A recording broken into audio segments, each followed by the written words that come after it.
And like I was talking that this is probably going to be a little more directed and practical, philosophical. When we were talking about what we might do. Oh, come in. Sorry, we just kind of filling space and chatting away. When we were talking about what might be most useful, you kind of thought the days of the internet, specific techniques about how to do things at conferences is kind of redundant. So the idea is put out some ways about thinking about things and concepts. Maybe some ways about thinking about things differently, maybe not. I'm going to try and make it broad enough that the whole co-op community has something to take from it. I think whatever kind of co-op you're in, capital planning, capital improvements has a bearing. We have a point of view. There's a suggestion about there's a certain amount of knowledge and planning that helps with this, just like most other things in life. And I think that as I was listening this morning, we can steal a lot of stuff or borrow a lot of stuff from other areas, be they for-profit or co-op or mission. This is something people have been doing a lot, and we don't have to reinvent the wheel. So I would hope that if there's nothing more you walk away from, it's just a kind of, I might take a look at that, think about it. We would love to have time for questions. I would love to start by saying, is anybody involved or concerned about capital project or capital planning right now? That's good. So we got a lot of practical, getting a lot of examples, a lot of real world questions. Do folk want to just shout out a few of the things that are like top of their minds? What are you waking up worrying about at night to do with capital projects right now? The tyranny of the minority. Tyranny of the minority. On your co-op board or in the world in general? Both. Okay. Yep, did I see a hand thinking about going up there? You thought better of it? That's all right. Well, I think that one of the questions in my mind is around large scale fundraising How versus to pay for the projects, yeah. basically, yep. Phew, thought about that. As we start getting into details on a specific expansion option, the interaction between the board and the general manager. Yep. So you're thinking about food co-ops in particular? So sort of the reasonableness test, how far can you go with that? Okay. Yep. So we'll try and think about that. Anything else before we? As I've looked at capital expenses, it's related to profits. Don't be afraid, don't be an anti-investment, but also you need to keep your capital costs within. People are going to think I paid you to say that in my presentation, because I am with you on that one. Let's introduce ourselves first. Or maybe not, if this is we may have to try the old-fashioned approach. Well, I know what the slide's going to say. Hi, I'm Doug Johnson. I'm the general manager of the Belfast Co-op here in Belfast, Maine. I said this morning that we are a consumer food cooperative. We have 4,700 members. Currently, I've been with the co-op for 11 years. 6 of those as the general manager. Before that, I worked at the East End Food Co-op in Pittsburgh, Pennsylvania for about 10 years. So pretty much my entire adult life has been in cooperatives.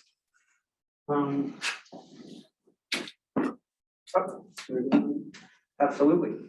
My name is Rob Wilson. I recently started working at Rock USA.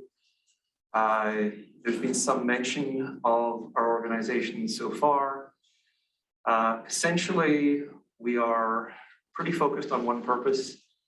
That is helping residents of manufactured home communities by the communities when they are otherwise susceptible to sale in the market to return-oriented investors. The model we use is a co-op model. If you live in a manufactured home community and there's a danger of being bought, it's a matter of deep interest to you. Otherwise, it's probably fairly academic, so I'm not going to talk a lot about our particular model. What I would say is that pick those communities first, that they have a whole bunch of capital that are important to them. You know, there's infrastructure, there's electricity, there's water, there's sewer. There are the paths that the homes sit on, there are roads. So they're all good examples of things which we have capital planning and capital projects involved in. Do you have a couple of things that you might think about as capital projects, just as examples?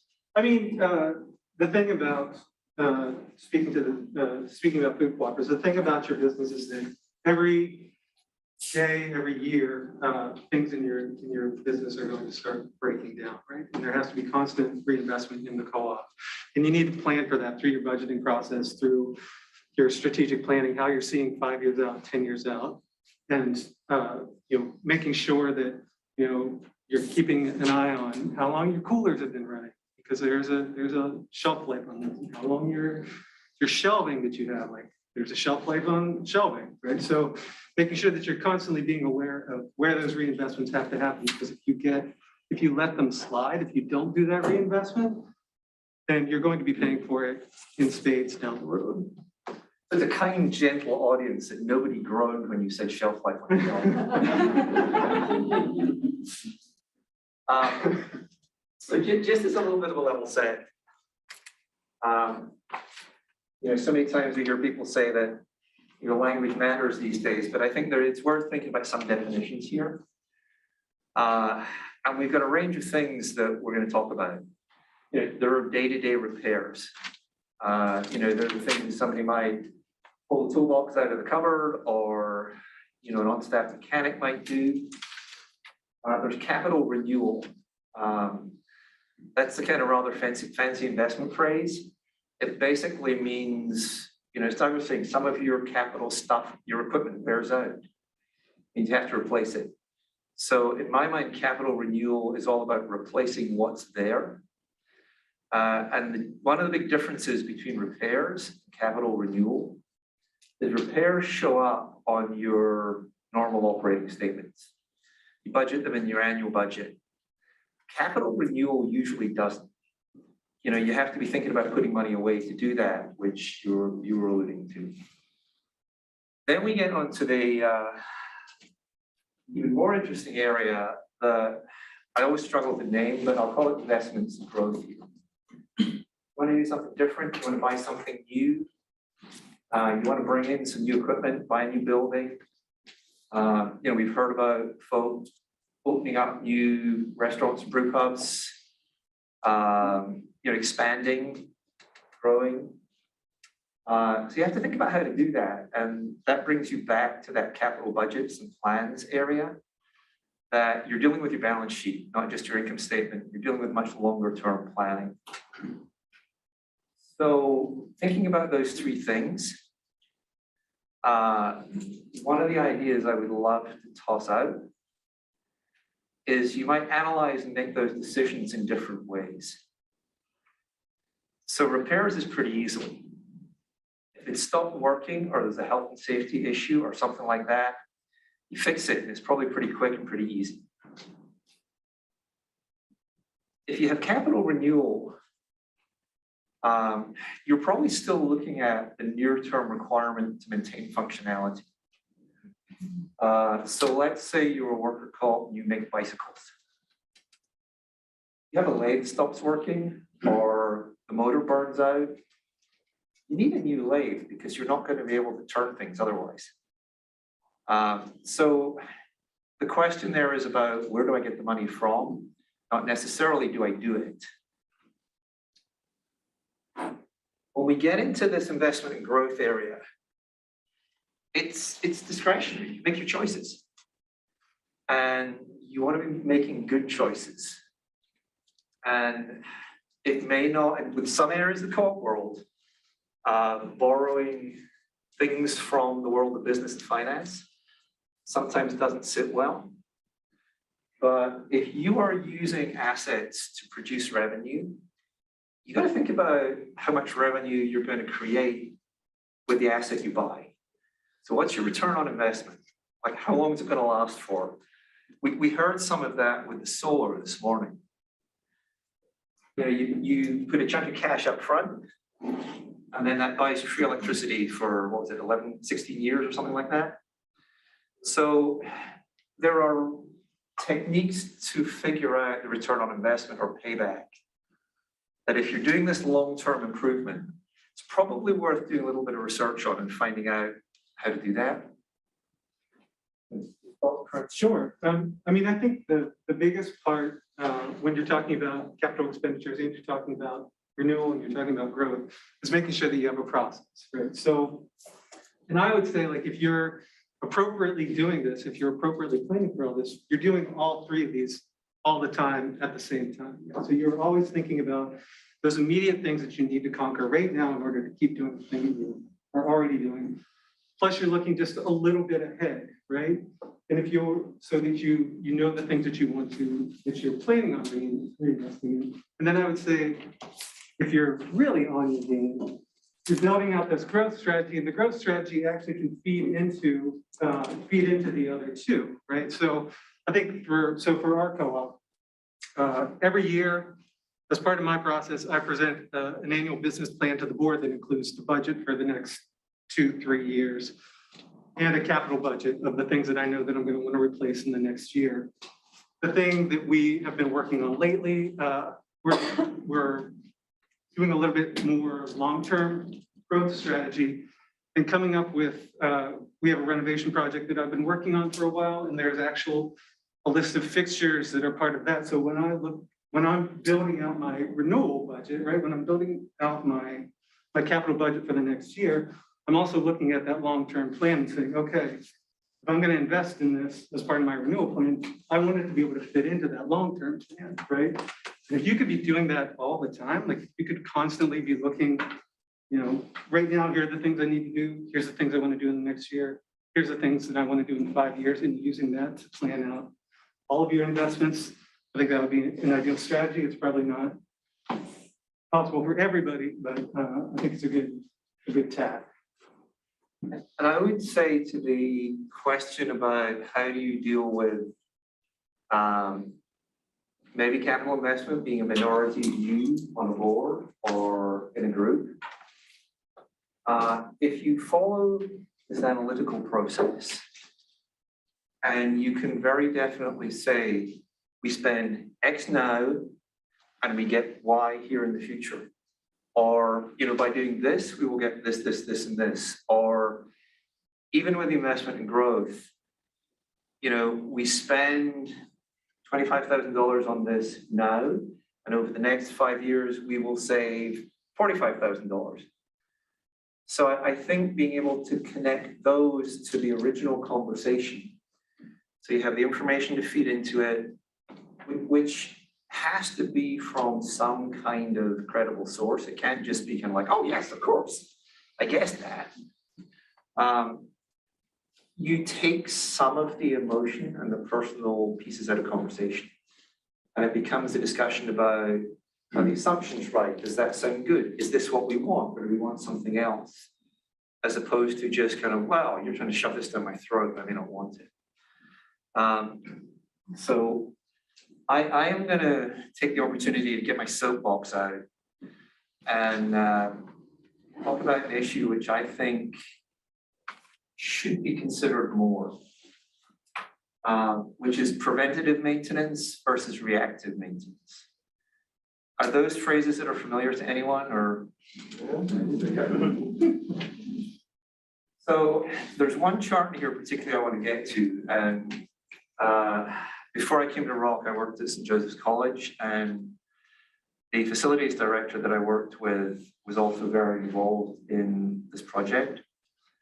And to understand the buildings, and this, I mean, that's 400-acre campus, 500,000 square feet of real estate. So this is a big undertaking. We actually had somebody come in and do a full facility survey. So we had people who understood the assets come in and say, yeah, this is, typically has a useful life of 10 years. You're about 3 years into that. You're going to need to do this maintenance in year 6 and 9 to get there. And we did that for every single piece of equipment and building that cost over $10,000. It was a big wad of paper and it was a $50,000 study. But it set us up for the next 10 years. So it goes to kind of the level of work that may be necessary.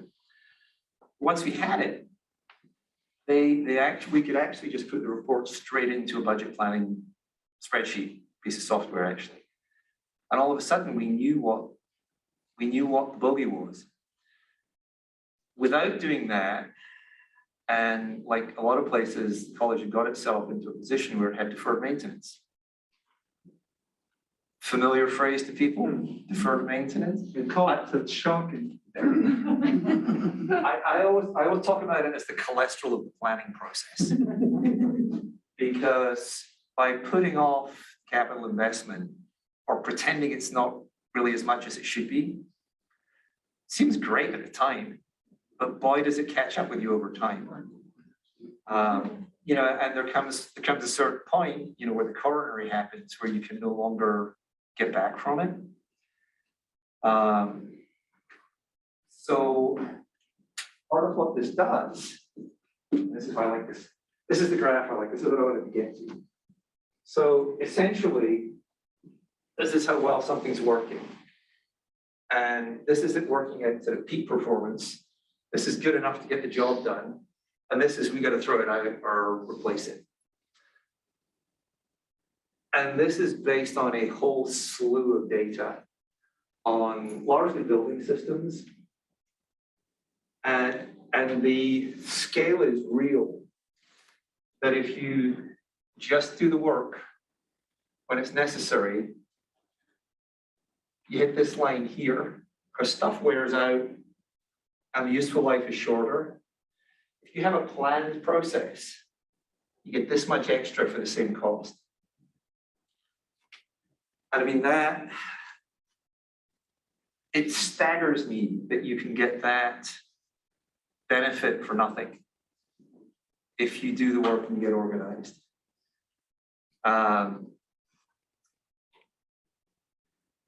And arguably, Doug and I were talking about this actually, and we can have a whole other session on this, but this kind of extends to people too.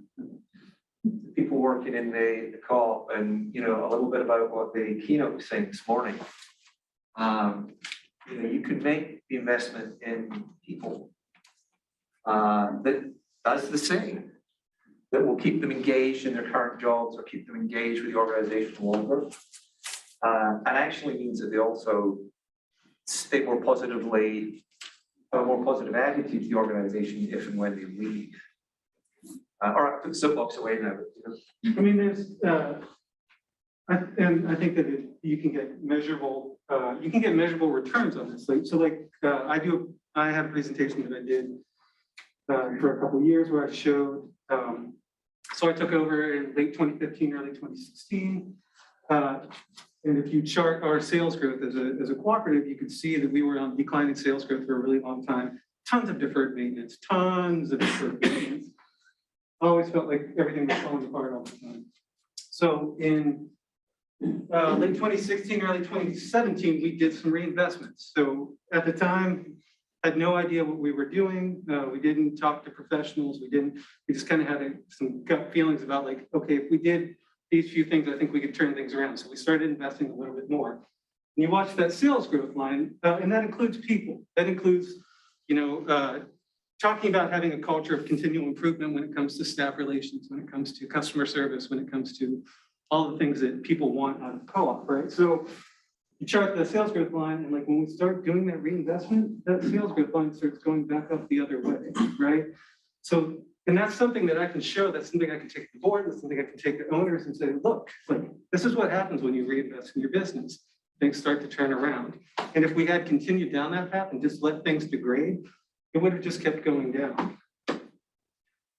So I think it shows when we get back to, if we want to go back a slide, when you invest, thinking about the return on investment, one of the sources to find out what that return might be are other calls. Is calling people up if you happen to be a food co-op and saying like, hey, how much was it? Can you share a little bit of that with me so I can take it to my board if I'm thinking about an investment? Or, if you're in Iraq, what benefit did other people get from, taking this particular approach with a septic system? You don't have to be on your own. It's good to know that you have professionals' advice, but there are a lot of other areas to find that information too. Actually, before we get into this, any sort of questions or thoughts about that? And then we'll get a little bit into funding. I know some of this is preaching to the choir, but I think the really important things are a reminder that this is something that should be front and center and you should be doing regularly. And it can be really important and really beneficial financially, particularly if you can do it in a planned way. I think all these slides and the recordings and everything is going to be available. So, and if they're not, I'm happy to send them to people. So, that's what a couple of people taking pictures of the chart, that will be available. All right. I mean, one thing I'm speaking to, looking to your peers and looking to support from other co-ops. I mean, I think that we have a tendency to think, in the food co-op world, but I think it's probably true of most co-ops, that we have a tendency to believe that every co-op is in and of itself 100% unique, 100% unique experiences. And the reality is that we're not.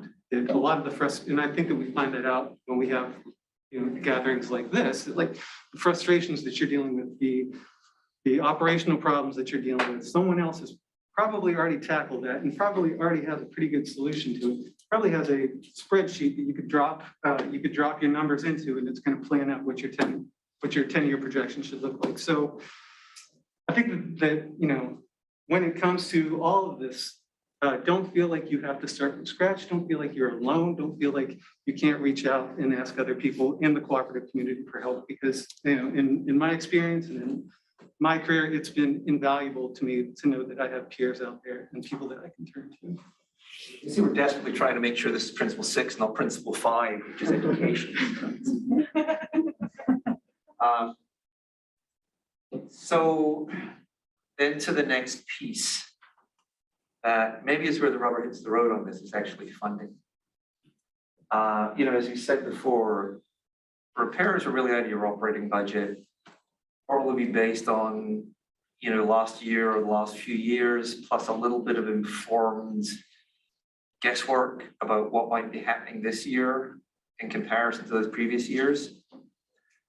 When you get to capital renewal, things start to expand a little bit. In an ideal world, particularly if you have lenders who have lent you money to do this, there will be reserves for these capital items. My favorite in terms of planning for this are the hotel franchises. So not exactly deeply relevant to co-ops, except that the flags require hotel franchises usually to do a major refresh every 10 or 15 years.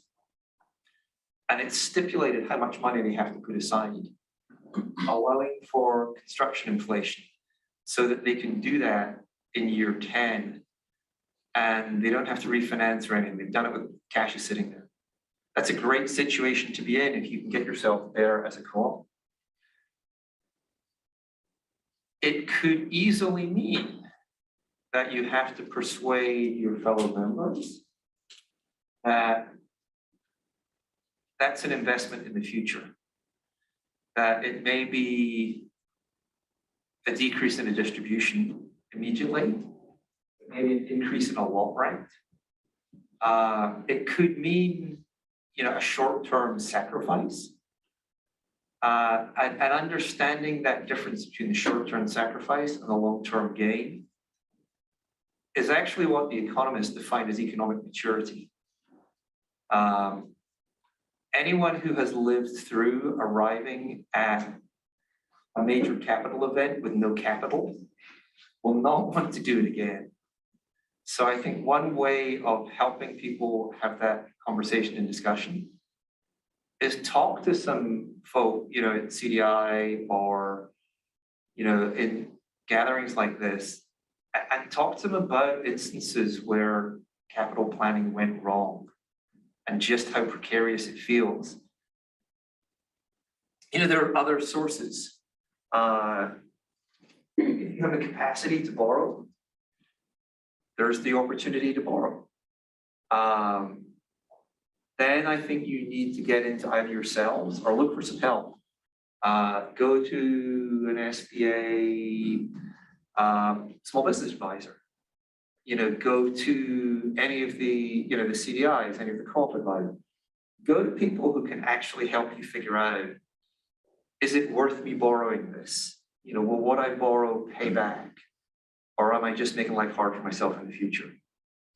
And they're not skills that you may naturally find within your co-ops, because you don't do it that often. So particularly things you don't do often, there's no shame in going to ask for help. We've heard a lot of talk about grants that are available. Never, ever, ever leave grants and concessionary government municipal financing off the table. One of the areas people often forget when they're thinking about that, both state and federal representatives' offices are often a very good place to start to guide you towards programs that can help you. They love doing it because they love sending constituents away happy because it doesn't happen that often.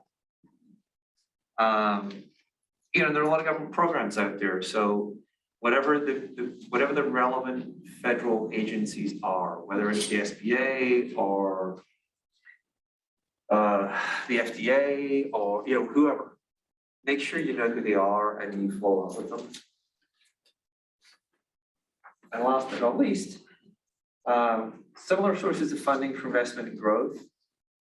But a couple that I will just throw out that if you find yourself in that category, one is leasing.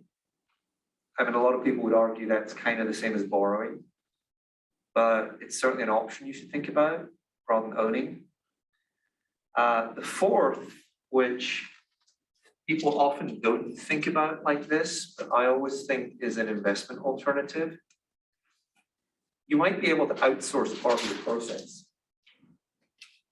So if you are manufacturing a product and you need a new machine to mold the components that go into the first stage of the process,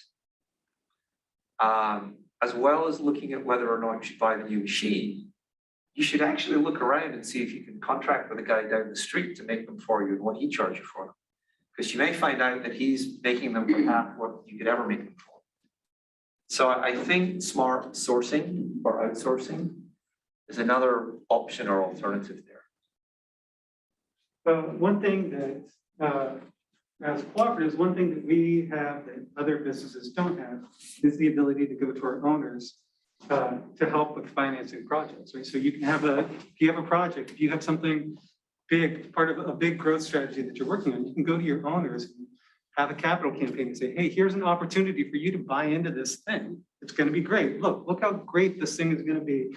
You can own a part of that. And I think that's a really big strength of the cooperative model. Not just for us, not just so we can stay solvent, and we don't have to take on the same sort of senior debt that another business could, but you look at those people that get to invest in their co-op, they're not just investing money, they're also investing part of themselves, and then they're more likely to use the co-op and more likely to feel ownership over the co-op if they have that investment. And if this becomes part of your planning process, as you were saying earlier, and it's based on, fact and good information, it becomes a habit that people within the co-op learn. it doesn't become a one-off discussion. And I think that's kind of important. And I know it's a contentious issue sometimes within co-ops. It's a tough issue in for-profit businesses with boards and all places. So it's one of those things where it's more the fact people are involved than the ownership structure. It's only the discussion you might be having with your fellow co-op members is a discussion that a for-profit board might be having. But those conversations still happen, those differences of opinion still happen, you just have to work through it. Take a pause there and see if there's any comments, thoughts, questions. Because I have a 17-year-old at home and she is quick to tell me that my voice gets boring after a while. The question is, I don't know whether you're going to get to this if you are. The question is really around startups and startups who may not have credit history, and what kind of equity levels do they need to have in order to go borrow? Do you have some recommendations around what a startup does in terms of how to get funded? I think it's an interesting question specific to the co-op world because we've already had some conversation about low equity housing co-ops. So there are some areas where the entire purpose of setting up as a co-op is to access funds that don't require a lot of equity. But that's probably very specific to housing. In terms of worker co-ops, I would say it really depends on the business and what you're doing. But there is, just because you're a co-op doesn't mean you don't need a business plan. So figure out what other people have found they need. Probably once you figured out what you think you need, multiply it by about 1.5 because you're probably underestimating it. And look at different ways of coming at it. So I think most people who start co-ops don't necessarily have the luxury of saying, I need $400,000 worth of equity. Certainly most of the ones I've come across. Need $400,000 worth of equity. Where am I going to get it from? I think they're more likely to end up saying, here's my business plan. I need $400,000 worth of equity. I can only scrape together 2. And then it's a case about, all right, have I missed something? Is there another way of getting the money? Or could I do this differently? Can I ease into it? Can I figure out a way to structure some of my supplier? Then it's about problem solving to kind of how do I get the equity number now? I think most early stage co-ops will go to co-op friendly lenders. Rock USA Capital lends 110% value with basically no money down to co-ops who are buying manufactured home communities. It doesn't feel like it to them at the time, but that's hugely concessionary financing. This is the way that we raise the capital. You'd never get that from a bank. There are alternatives in other areas of the co-op world. So if you can find those, you can probably get by with less. But every time you talk to a lender, the more you have skin in the game, as they would say, the better off you'll be. So that's a long way of saying, no, I can't come up with a number. But I think you will almost never find you have enough. And you have to be creative about how to work with what you have. There's a gentleman who does consulting for Columinate, which is the consulting co-op.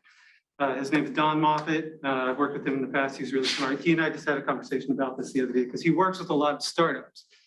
And the sort of the area that he has been focusing on for the last 5 years or so has been starting up startup food co-ops in underprivileged communities where there's no food access. And how do you do that, right?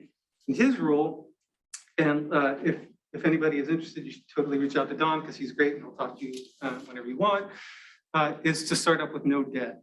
So he says that if that is your mission, if your mission is to go into a food desert, if your mission is to start up a co-op in a community that doesn't have access to food, you can't go into that with any debt at all. So he I think his, sort of his strategy is to partner with a 501c3 that then can get grants and funding and then help that, get the co-ops up and starting. And I asked him, okay, so how many of these have you done in the last 5 years? And he hasn't done any, right? So none of these projects have actually come to fruition, but like, he says that is the only way, that's the only way to do a food co-op in that model is to try to start off with no debt at all.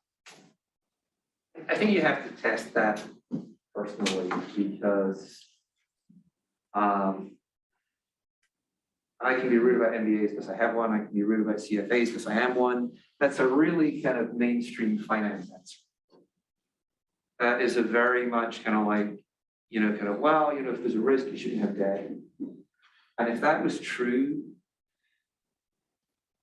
even organizations like FedEx wouldn't be with us. So I get where it comes from, but I think that there are enough things to get discouraged about. That you shouldn't necessarily get discouraged about the financing. There's usually a way to do it. There may be a compromise that you may not end up doing exactly what you wanted to, but you can certainly get a few steps towards it. I mean, what experience have people had of good and bad of raising equity style money? Liberty Graphics became a worker-owned co-op at the end of last April. A month later, one of our 2 printing presses died. And the roof started leaking and Like it did. go on. It was just like buying a car with 500,000 miles on it. Everything just fell apart at once. And we went back to CF&E, who we worked with to get funding to make the transaction in the first place from the founder. And they were able to work with us to tell us what we had to do in regards to our debt in order to get an improvement in our operating line of credit that allowed us to buy that new piece of equipment we needed in order to ratchet up production and succeed and go to the next level. And I hope that thing arrives in the shop next Friday. I mean, that's a great point because it makes me think lenders want to lend you money. I know there's often a tension between, folk providing money and the notion of sort of its capital. But lenders do want to lend you money. And even though it might seem like it when you're paying your principal and interest, they operate on really thin margins. I mean, most banks and CDFIs will have like a 2% margin after all their costs. So they get one loan wrong, they've got to do 50 more to catch up, which is why they're so stressed about it all. So they will help you. I might add that they didn't just give that to us. We had to rewrite our business plan and present to them a workable business plan where we showed how we could make this work on a certain amount of income based on sales history for the past 5 years. And what we had to do with the presentation to our contact there so they could bring it to their board and they could get approval for it. And there is a process, but it's doable. And they will handhold you through it to figure it out. And they'll check up on you. Quarterly, you probably have to turn in. Oh, there's quarterly reports necessary now, yes. Oh, yeah. Yeah, so I'm also on the board of the Cooperative Fund of the Northeast and just, that aspect of like, overall, our philosophy is like getting to a yes for a loan and really trying to work with folks and figure out what other pieces, is there other pieces of the like capital puzzle that we can support that process? And I think, definitely both on seeing with the Cooperative Fund of the Northeast and in other roles, just kind of like looking at all different sources. I've worked a lot with small startup co-ops that like have done crowdsourced funding and have gotten some grants and have gotten government funding through USDA. And so it's like trying to put together those pieces, of course, some of them being relatively, small projects, but definitely kind of being creative and flexible and looking for support in different ways. I also will say that the Cooperative Fund of the Northeast has a co-op launch loan, which was designed specifically for startups to be a more flexible product, a little more equity and patient-like than traditional financing to be able to meet some of the challenges of small startups. I mean, I think one of the things that is definitely in our favor is that there are so many organizations like CFNA, like Coastal Enterprises, like we do a little bit with NCV with a national co-op bank, but there are so many lending institutions out there that understand co-ops. I mean, not as many as there are that don't understand co-ops for sure, but I think that we are actually really lucky right now that there are so many people that we do have options to work with people on lending. And I'd wrap this up by just saying that there are, once you figure out in your brain what the things to solve for are, and what all the parties need to have to move forward, you know, what the lenders need, what you need, what your board needs, all of those things. You can then solve for that, but you have to get it out on the table and you have to look at the business cases and kind of do the work. And it takes me back that there's a piece of me that says, when you bought, which you did essentially buy the business as a co-op, that suggests to me nobody had an engineering study done to check what state prices maybe were in. I don't I know. think what was going on was we knew we were getting it for about 1/3 of its market value from the founders, so there really weren't a lot of point to that. It was either continue to have a job or the place goes out of business. I would still argue in the previous slides, would be nice to have known so you could have been thinking about it. Yeah. Or, you know, maybe when you did the purchase. We knew. Without paying somebody to tell us, we knew what we were doing. So there's the other thing that we were just hoping. There's the other thing that I'm going to keep coming back. Hope is not a strategy on its own. No. Particularly when you're talking about large capital projects. And I'm not going to say it too many times, but I'll say it a couple of times more before we finish. So I'm going to take a slightly different tack. But that carries on from that about saying, when you think about this is a classic project management chart. This comes out of things that I have done with people about how to do project management. And I'm not going to get into, you know, all the elements of doing project management. But I would say it is very worth, and there's a lot of good resource on the web now about how to go about scoping and managing a project. Treat your capital planning like a project. And some of the things to really pay attention to are understand what the business goals are, look at the alternatives. And if you go to the Project Management Institute, the biggest sin in project management, we call gold plating. Don't do more than you need to do. You know, really understand what you need and what will benefit you, and resist adding stuff to it unless it's necessary. Even if you can finance it. And hold each other accountable to that. Then the rest, to me, of good project management is it's about coordinating all the elements. So think of all the pieces that come together with planning, like the budget, the balance sheet, and all those different things. Think about how you actually check up on what's going on. You know, how do you see everything's going the way you thought it was going to go? What are the flags? Decide up front, what are the red flags? If this happens, well, I know something's going amiss. If you want to get fancy, it's monitoring and control, but it really is just knowing what you're expecting and every now and again checking, see it's actually going the way it's going. So you know before the wheel falls off. Because too many times people aren't open enough and won't have a conversation about kind of like, whoa, I'm concerned this doesn't look like it's, or hey, so-and-so's there and I'm only here on the plan. Is that going to be an issue in 3 weeks? All that stuff, somebody needs to pay attention to. So have a project manager who's responsible for the coordination. And integrate the finance needs and funding. So it's really just a different cut on a theme that's been running through this. Treat this as a process. Figure out how you're going to work through the whole process. It becomes very relevant to managing capital projects too. ensure that you have those well project managed, because then you don't have surprises, and surprises in capital projects equal cost. I mean,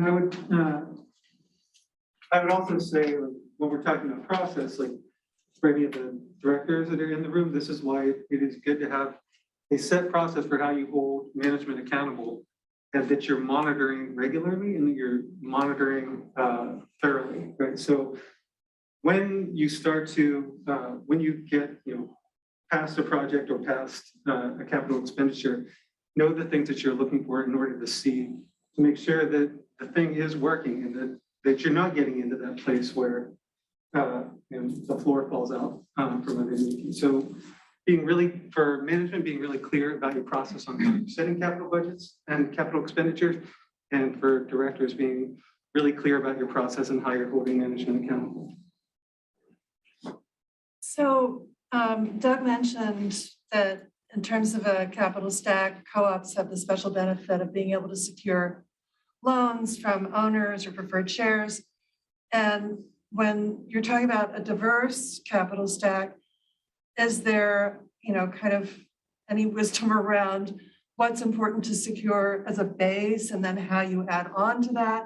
Is it all kind of parallel? Go for the grants, go for the loans, go for the bank financing all at the same time?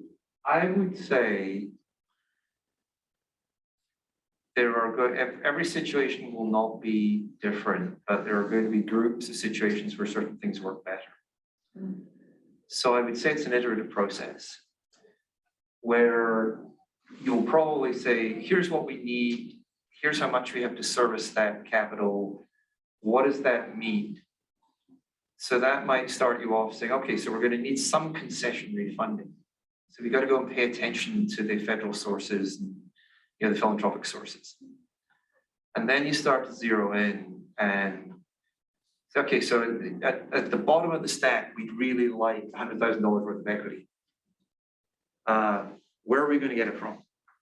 And it's really just keeping asking smart questions, because you might look around you and you might be a food co-op in a really ritzy area of town, and the answer to $100,000 worth of equity is an email to the membership.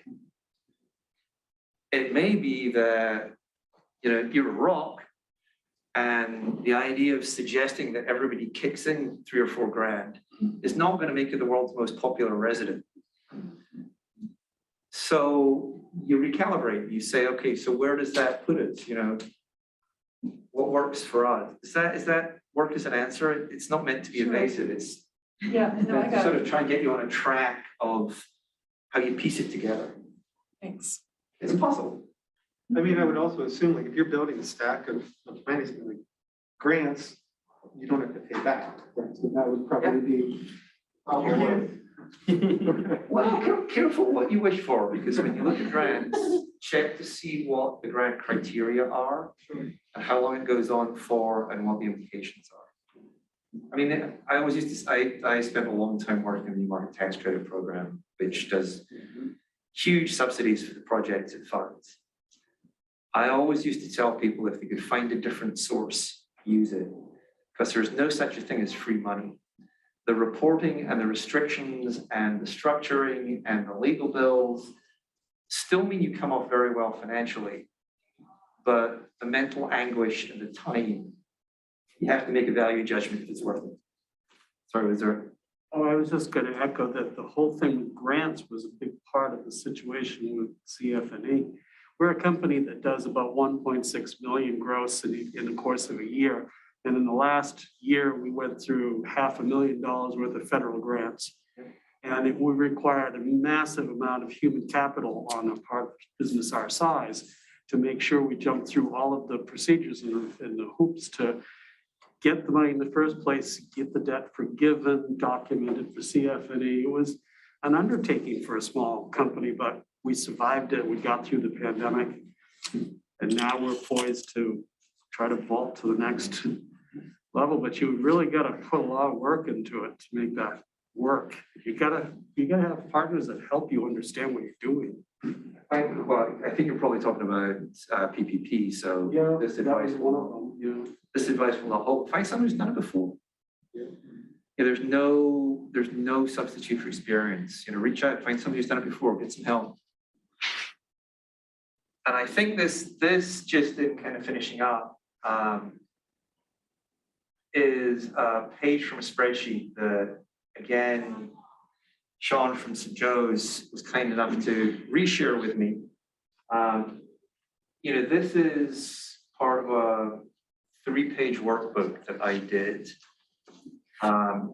when I was trying to getting people onto that project management approach. And it was to do with coordinating advancement, who were raising the money, with the facilities guys who were getting the bids to build the stuff, and then actually had to execute on delivering it.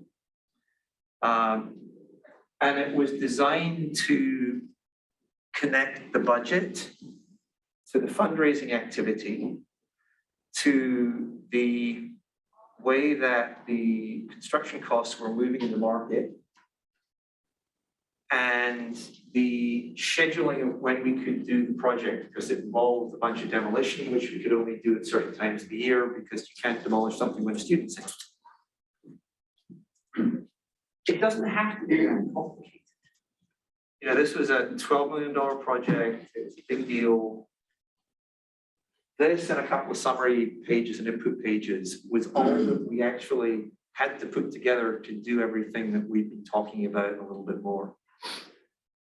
So it doesn't need to look like something that's come out of NASA.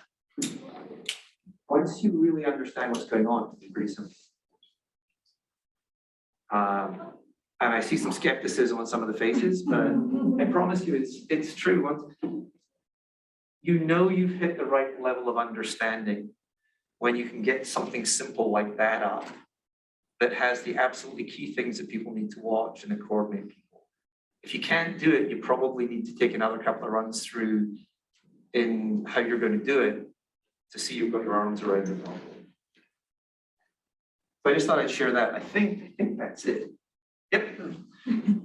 So I would love to speak less and hear other people either ask some questions or speak a little more or share thoughts or expand on thoughts or Question that's there before. I had a question. I was wondering if there's for affordable housing co-op that are in the initial space getting equity. And I was wondering if there's actually a master document or some resources online that compile a lot of the different grants and resources that are out there. Because I mean, it's a lot to go through and no one has done that work before. there is not one that I know of. Do any of the Or like organizations that would offer grants that would be for like student housing, if anyone, yeah. I mean, I think the way to get that, I mean, that is one of the first things that, and this is where everybody who goes chasing finance, if they have done it before, from the investment bankers through to the small business folk, will start with a list of places they might get the money from. So, you have a source list. I am not aware of such a thing that exists because it's so geographically specific, it's so project specific. It has a value, so people don't always share it. I think the trick is to find an organization that has done something very similar before and is going to help you. And that may be technical assistance or consulting advice or something like that. In low-income housing or housing, there's an industry of consultants who write grants. Now, obviously that requires money to pay a consultant, but the good news is there's an industry of people who make grants to people who write grants to write grants. And I'm not, it sounds bizarre, but it's one of these things that there's enough of it that a lot of municipal entities, like in Maine, the Maine Technology Institute has a program that I think is fabulous. And they will make you a grant to write an initial business plan. And if the business plan is good, they'll make you a grant to develop the business plan into a full plan. And then they'll make you a grant to pilot it. And then they'll put you in touch with financing and make you a grant to actually sort of implement it. So I think that stepwise approach of if you need to get a professional involved, find a grant to pay for them. But go to, I was saying, your state representative's office. There'll be a staffer who specializes in that who will probably help. Go to whatever CDFI or nonprofit, housing lenders there are. Often some of the more for-profit LIHTC developers and folk like that, some of them are pretty open with how to do it. So if you find a developer who believes in your cause, you'd be surprised how helpful they can. I mean, this is one of those places where, there is jokes which we all make about this would be easy if it wasn't for the people. This is one of those places where this would be really hard apart from the people. Because it's a very specialized field. Unless you're planning on doing it for 10 years, you're never going to accumulate all that expertise just doing it yourself. So I say, look for help. You can find a lot with web searches, but you won't get a comprehensive list, and it won't give you all the criteria. So there is legwork to do in downloading, the NOFAs and the RFPs and the application forms and everything else. Because, at least in Vermont, I'm sure they're in Maine, we've got a number of housing authorities, like the Champlain Housing Authority and the Vermont Housing Conservation Board. That's what they do. So it seems you'd be able to find an expert there to give you guidance. I mean, I have the student housing stuff, everything is pretty exciting, but, I think you could reach out to the state agencies. I'd also go to the housing trusts, like Champlain Housing Trust and Housing Vermont, because they do it more, where sometimes the HFAs and what have you, that they're very program based. So they'll tell you if they have a program that does what you want. Otherwise, you might end up having to buy somebody beer to get it out of. Just to piggyback on that, there's a big housing co-op project happening in Portland right now. And even though what we're doing isn't exactly the same, like just looking at their lists on the internet was very helpful. Yeah. And we also just recently discovered that you can even bypass somebody in the official grant writing world. Like there's people online who on Fiverr who you can pay them $50 or $60 and they will give you a list of 8 grants that meet your criteria. Yep. That's all they do. They know the world. And it's, grant writing we were looking at was $75 an hour. So to even just get that list. Yeah, I had no idea that it had developed that far in Fiverr. Yeah. It doesn't surprise me. Yes, it's evolved a lot. And so we've just gotten little tips like that of how to save money in the early phases so that then when we really need to hire someone for help with grant writing, we can say, okay, here's the list, save us a couple hours. I always look at it, it's a problem solving exercise, it's a puzzle. And everybody's gonna roll their eyes when I said it should be fun. If you actually look at it as a puzzle to solve, you don't get too stressed about it, be a little karmic about it and just keep doing the right things and heading towards the goal. Once you get into it, you start to get some knowledge and you look at it as a puzzle to solve and you start putting some of the pieces together. Maybe it's only if you're a kind of frustrated engineer like me that you get it's overly geeky, but it's really satisfying to do that. And it takes you towards the answer. Yeah, I just kind of wanted to take a minute to both introduce myself and have a question for the group. My name is Sam. I'm with the Maine Cooperative Investment Club. We're a pretty new group, but as an investment club, we're just a bunch of individuals of normal income who are pooling our resources to try to invest in co-ops, either who are starting up or have repairs or capital improvements and that sort of thing.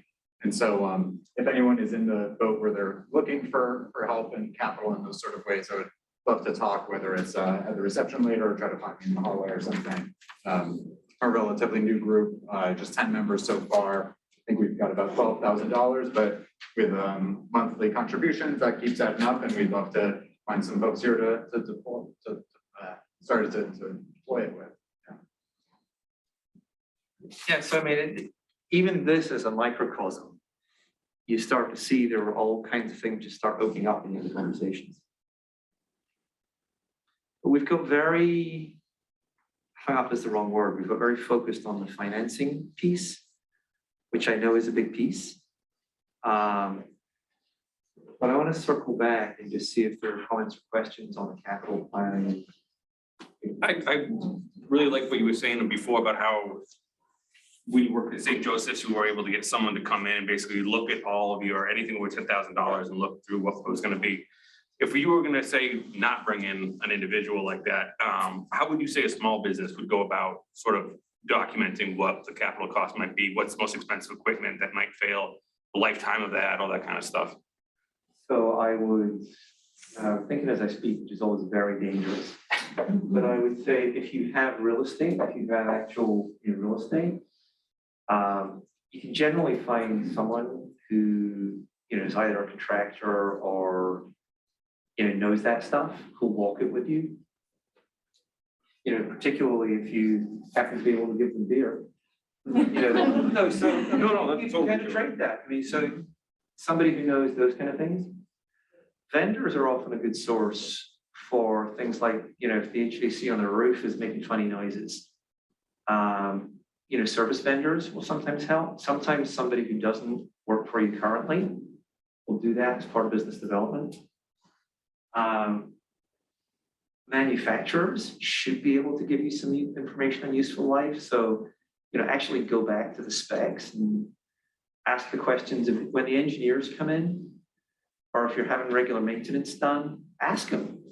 Just kind of make sure that you have a little list and say kind of like, what's usually the first thing to go on this? How long do those pumps last? And then you can take it another step further about kind of like, oh, I know this pump sucks up a lot of electricity. Any improvements since those ones were done? When's it work? So I would do it that way, and I would capture it somewhere. So I'd have a list of your major equipment, have the useful life. With the geek in me, it'd be a spreadsheet, and then I'd have, when did we get it? What's the maintenance interval? When does the useful life run out? And you'll start to see this pattern. And you can color code it so that the useful life running out flashes as red. And all of a sudden you have a visual pattern of what your future looks like. Does that help?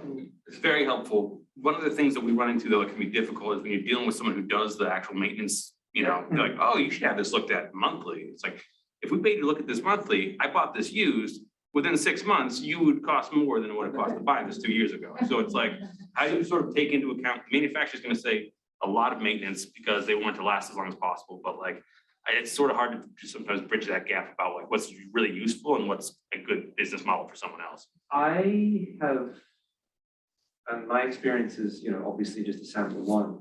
I found a lot of the engineers who come in to work on it, the actual person holding the wrench, is usually a pretty good source of information. That's true. You get paid by the hour and they're just like, yeah. And honestly, they don't want to be coming back and doing pointless things. And even at home, I found that, if this happens, if you appear to that you can deal with it, they'll be like, oh, all right, if this happens again, short these 2 wires, reset this, see if the voltage is across here, and if that's good, unplug it and reset it. So I think that kind of stuff, they don't want to come out. They probably don't charge with it. You don't care if they charge you $300 for the call, but there's no satisfaction in that call for them. And online, get online. I mean, I know that the brewing and distilling industry or the craft industry is pretty collaborative. You could probably go out there and say, kind of, hey, we got this. What's your experience about how long it lasts? What goes first? And then you can actually share it.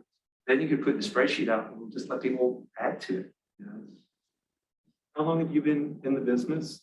Like, did you take it on, or did you guys, you're converting to a worker co-op from a? We started as a worker co-op. Okay. You're expanding. Sorry? You're expanding. Correct, yeah. And did you start, like, all the equipment, everything you purchased when you started up the co-op, or did you take some of that on? No, we purchased everything. Some stuff we purchased new, some stuff we got at auction. So it was a whole amalgamation of stuff, yeah. I mean, one thing that sort of, it doesn't inform everything when it comes to capital investment. So we have a depreciation schedule that we keep with our accountants, and like we know how long every piece of equipment we have. We know what the projected life expectancy is for it, or at least what we say is the expected life expectancy on the pieces. So like you can look at that depreciation schedule and see like, oh, this one's coming up. Maybe we should think about replacing it. And if you're actually thinking about how much should I put in the replacement reserve, the best really broad swag at what should I be putting in is you should be funding that depreciation. So, you know, on a building, it'll be 39 years. So you put in 1/39th of the value of the building each year for repairs and what have you. If you bought a photocopier, it would be 5 years. So you put in 1/5 for replacement reserve. But I think standing up here, we're better able to give you questions, and just the thought about asking the right questions and just being ingenious about finding the answers. Having that attitude that if I ask the right questions, I ask the right people, I can find this out. You know, I don't need an equipment appraiser to come through here and do the full report. I can get close enough. Then it is different for everyone. You're on your own, but you have to be figuring out your own path and who you're collaborating with. My biggest message is it's worth the effort, because it takes the surprises out of it, which are not just financial, but they suck up your time, they demoralize everybody. I mean, you were saying when the roof was leaking and press went down, what have you, I bet it wasn't a very happy time. No, and it happened right smack in the middle of us being shut down all together for COVID for 3 months. It was, it was just horrible. But, we can all look at that storm. we should avoid it, yeah. I know that you're saying that it's really smart to plan ahead, but to put money in a reserve account when I'm having trouble, meeting the day-to-day is hard for me to do. Yep. So how can you start making steps toward that so it's a little less painful? Well, the only way it's going to be less painful is if you can access money that doesn't have a cost to it. Mm-hmm. So that would be grants or what have you. I would say you probably need to take a step back and say, if I'm only making enough to pay the day-to-day expenses and I can't fund my longer-term capital needs, do I need to tweak my business plan? Yeah, big time. You know what? And I would go a step further and say, how much do I need to tweak it by? Like, not just kind of, I need to tweak it, but okay, so it needs to be X. So if I need to improve the margin by X, does that mean I need more revenue? Does that mean I have to save some money somewhere else? Can I do something different? And I think that's often a good time. I don't know what your business is, but it can be a good time to go to like the SBA or SCORE for some consulting help or some advice. If I do start putting money in an account, where's the best interest that I could be building with the money? Is there? I'm sure there's good interest anywhere right now. Even like a savings is the best that we can. There are all kinds of things, some people will say money market, some people will say, put it in, if you can, I'm almost about to retire funds that they offer for retirement accounts are short-term bond funds that yield some of the best returns, but best is minimal right now. So I don't have any great answers on where to get returns on money. Just a quick response to that. I very recently learned about something called I-bonds, and there's like a very specific sort of savings bond that's offered by the federal government that's linked to inflation. And so right now they're returning like 7% annually. And so, it's basically designed in order to match inflation. And so at high inflation times right now, they're pretty great, at least compared to like a savings account. There's some maxes of how much you're able to buy each year. I think it's 10,000 a person, so can't be everything, but if it is putting away for expenses that you definitely won't need for more than a couple of years, that could be a good thing to look at. I bonds, like inflation bonds. I mean, again, I think, Nations on taking it out right now too. yeah, You don't have fast access to it. but I think there should be, some of the bank or, there will be people you can ask those questions of. A decent LOC isn't a bad idea either. Because then you don't have to put any capital aside, but you can finance anything that comes up right away. Or even the long-term expenditure that way at hopefully a reasonable rate, depending on who you talk to. I mean, I would also say if you're really at the point where it is day to day, like the third, I would try to look for those things that you can do within your operation where you can generate a little bit more without much investment, right? So are there little things that you can tweak about the business to drive a little bit more sales, increase basket size a little bit more because I know you're a grocery co-op like we are. I mean, are there little things that you can do that don't take much investment that might have a big return? Because if you're at that place where you don't have many days of cash on hand, all it takes is one bad day, one bad storm, one bad anything to put you even further down. So any little thing you can do to tweak to try to bolster that a little bit. One way of looking at it to see if it's improving is if you do have a longer term plan and you know what your longer term needs are, is to say, am I sustainable sort of month to month on sort of operations? And am I sustainable for the next 12 months, taking into account the capital renewal and what have you? Then does it look like I'm sustainable for the next 5 years? And that's getting far enough out that it's a little bit of a kind of like finger in the air, which way is the wind blowing? But what it will do is it will make you think about, are there going to be any big capital expenses which are, coming down the pike at me? But it's all just about not being surprised. But I do think there's a point where you have to look back at the fundamental mechanics of the business and the way you're making the revenue, the way you're spending the money. If there's not an obvious way forward. If it's just we need to keep growing the way we're growing for another year and then everything will be fine, that's one place. If it's we're kind of doing what we've been doing for the last couple of years and we're still pretty much, month to month, then there might be other questions. That I think is where it's helpful to get a business advisor or someone. And I've known a lot of people who've had really good luck with SCORE and really good luck with the SBA and other things. Yeah, I was just gonna echo, the Small Business Development Association offers a lot of free planning help that I found. And if you do that, don't be afraid to explain to them exactly what you want or need. And it's very dependent on the individual person you get. You could get somebody who's fabulous, you could get somebody who really doesn't work for you, or you could get somebody who's not that good. And be prepared to manage it just like a consultant or anybody else and be honest with them. And if it's not working for you, say, no disrespect, but this really isn't working because could I have another one?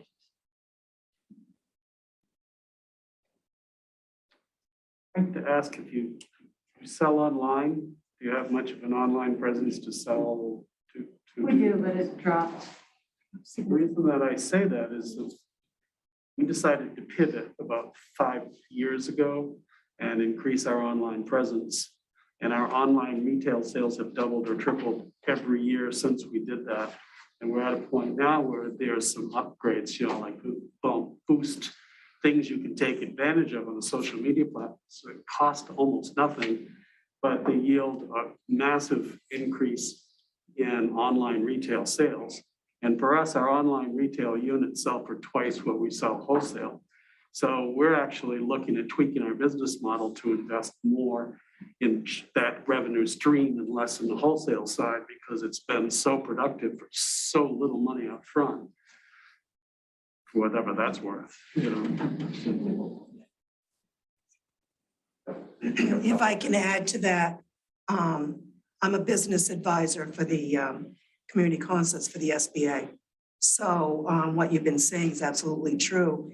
What we do in essence is we come into your business and help you evaluate your business, what's working, what isn't working, what you have for assets, what you need, help you project some projections as far as what your sales and your expenses are, help you project out, 3 years, 5 years, and how you plan on growing, help you write a business plan and help you reanalyze on a continual basis.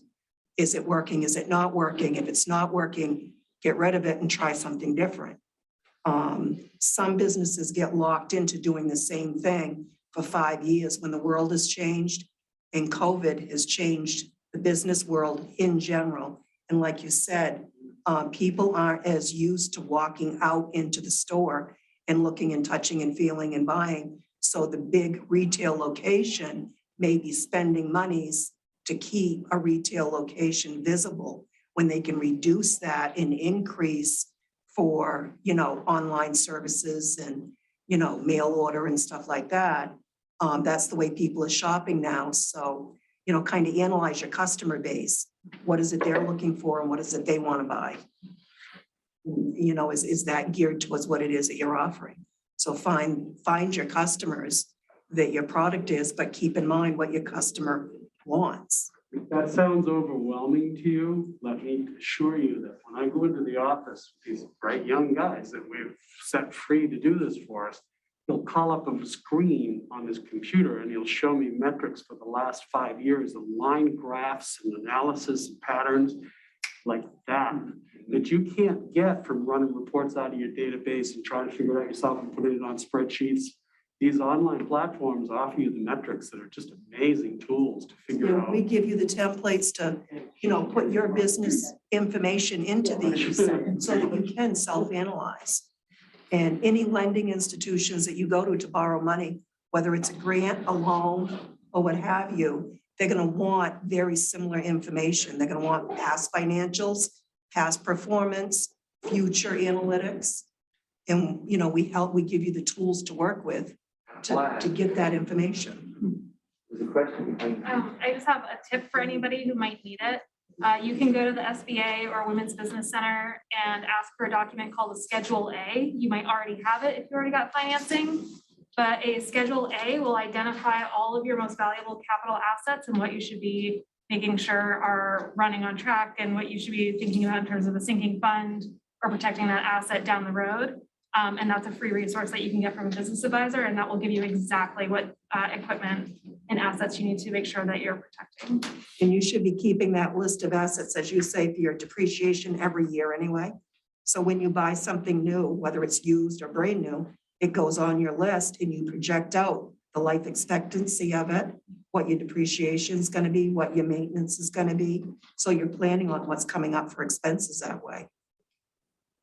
And you're reporting your financials It's called a properly. Schedule A, and it's something that a business advisor who you can go to for free will help you create. And if you have had financing through any loan or grant institution, you might already have it.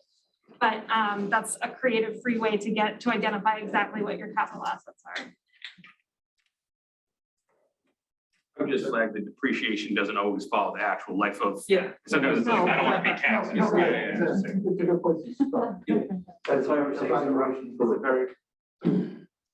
it's a very rough swag at it. The feds have depreciation schedule for every asset that you can imagine. So if you don't know, the Fed, either your accountant, if you have one, or you could probably Google it.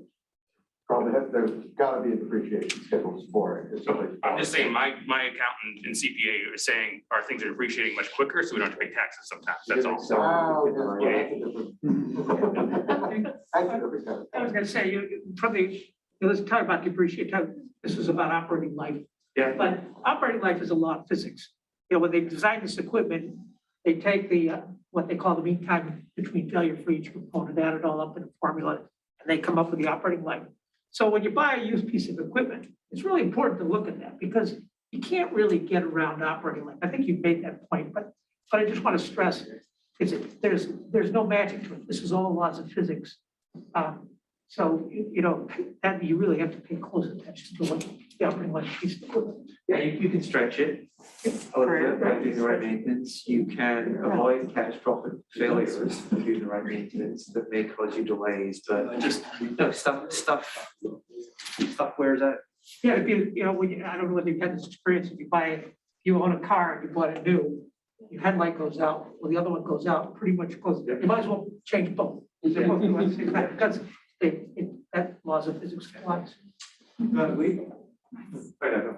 The only, and this doesn't pertain to anything really, but so we have compressors in our store to keep all of our refrigeration going. And we have ancient compressors. We have a mix of ancient compressors and things that we've replaced. Want a couple more? We had one compressor in there that it was 40 years old when I started on the job, and the co-op had bought it used, and we just kept it going. And this was a couple of years ago. I went to our tech guy and I was like, should we replace this thing? He's like, this thing's been running for 44 years, right? Like, we have transformers the same way. yeah, we can put a brand new one in there to replace it, but They didn't design that way. yeah, exactly. And it's a curve. Yeah. Just because the median is here doesn't mean your piece of equipment will be there. Sometimes you get lucky, sometimes you get unlucky, but it's all this is about getting a little closer to what reality. Somebody I work with called it looking around the corner. It's looking around the corner to see what might be coming. And having an idea, you'll be better off than having no idea. Thinking you'll be able to predict the future is about as good as hope as a strategy in my view. It's not really realistic. But I'm aware that we are hitting time. I am very grateful to everybody for coming and for all the great questions and participation. It's like a lot easier. Thank you.